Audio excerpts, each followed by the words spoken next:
Welcome to Shakespeare FC, The Sonnets, a 5-minute journey into the iambic opinations on life, love, death, and desire, with a smattering of nature and naughtiness, from the mind of our literary epicure from Warwickshire, or, as you become more familiar, Uncle Will.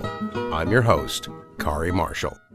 In his sonnets, Uncle Will wrote from a very personal place about the human condition, all in just 14 lines. But in that meager space, we can find an absolute wealth of human experience that you just might identify with. So, let's you and I go on a little journey. Today, Uncle Will is absolutely knackered, tired out from what we can only imagine was a long day of rehearsals. We've all been there, followed by a long and arduous journey from London town. A trip of 100 miles or so to Stratford, for us about 2.5 hours up the M40, but took him 3 days by horse-drawn coach. It was following one of these bone-jostling jaunts that Will finally found himself home, exhausted and thinking of turning in, when his mind goes on a journey of its own. So up he rises, crosses to his writing desk in his nightshirt, dips his quill into his inkpot, and begins Sonnet 27, addressed to an unnamed fair youth. In the first quatrain, he sets the scene. Following his odyssey, he quickly slips into bed to rest his aching body from the day's travel. But then, as his body's workday is ended, his mind sets out on a journey of its own. Weary with toil, I haste me to my bed. The dear repose for limbs with travail tired. But then begins a journey in my head to work my mind when body's works expired. In the second quatrain, he explains, or bemoans perhaps, that his thoughts now undertake an impassioned journey to this young man, which keeps his drooping eyes from closing, forcing him to stare into the darkness like a blind man.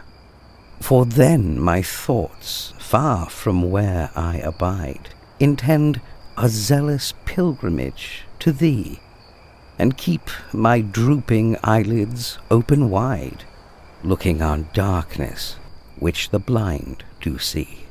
Except that his vision is not completely dark.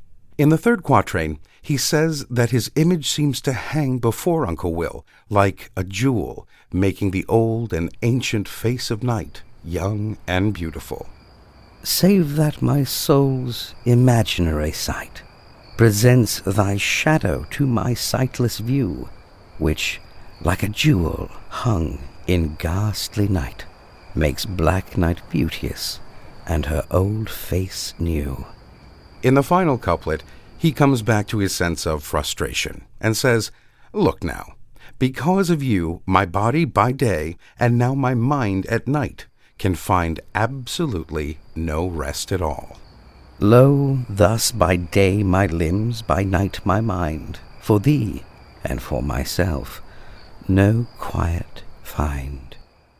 As we know, the exact date and numbering of Uncle Will's sonnets remains obscured, but I can imagine that this may have come to him sometime around, let's say, 1610, on a sleepless night while he was penning Cymbeline, where he wrote, "Sleep that soothes away all our worries, sleep that puts each day to rest, sleep that relieves the weary laborer and heals hurt minds."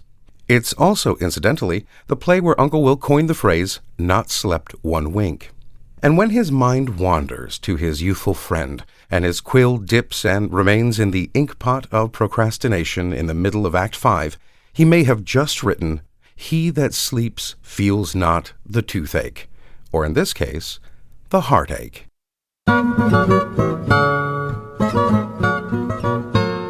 Well, alas and alack, my friends, that is all we have time for. Join us again next time for another hopefully informative journey into the mind of Uncle William. I'm Kari Marshall. Farewell until next time. Shakespeare FC is a production of WGTE Public Media. You can learn more and download all episodes at wgte.org/sfc or wherever you get your podcasts.